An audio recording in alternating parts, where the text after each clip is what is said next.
تأجيل عودة الجزار. اتفق طبيب الفريق مع اللاعب عمرو الجزار على تأخير عودته للملاعب قليلاً لضمان التعافي الكامل وتجنب تكرار الإصابة. تحدي ريبيرو. رفض المستشار القانوني للنادي عبدالله شحاتة سداد 588 ألف دولار للمدرب السابق خوسيه ريبيرو، مؤكداً تمسك الأهلي بسداد الشرط الجزائي فقط 300 ألف دولار. اتهامات الجيش المغربي.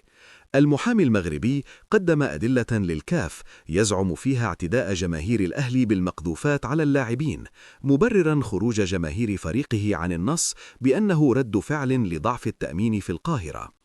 رد النادي الأهلي.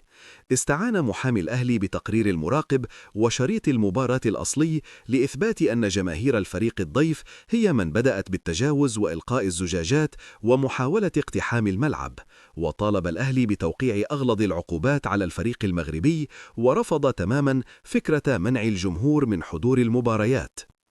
حماية الحكام.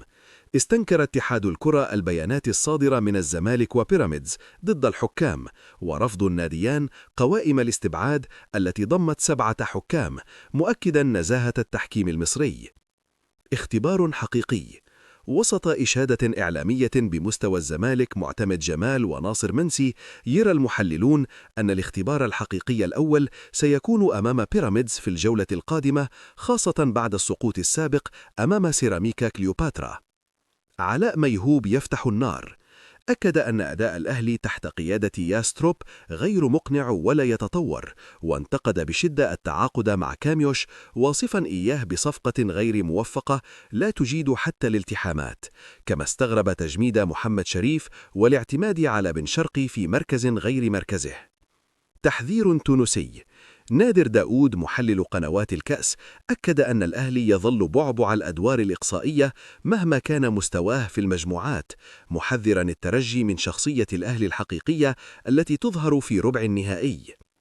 برشلونة.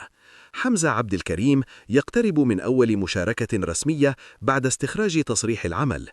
أفشا يتحدث.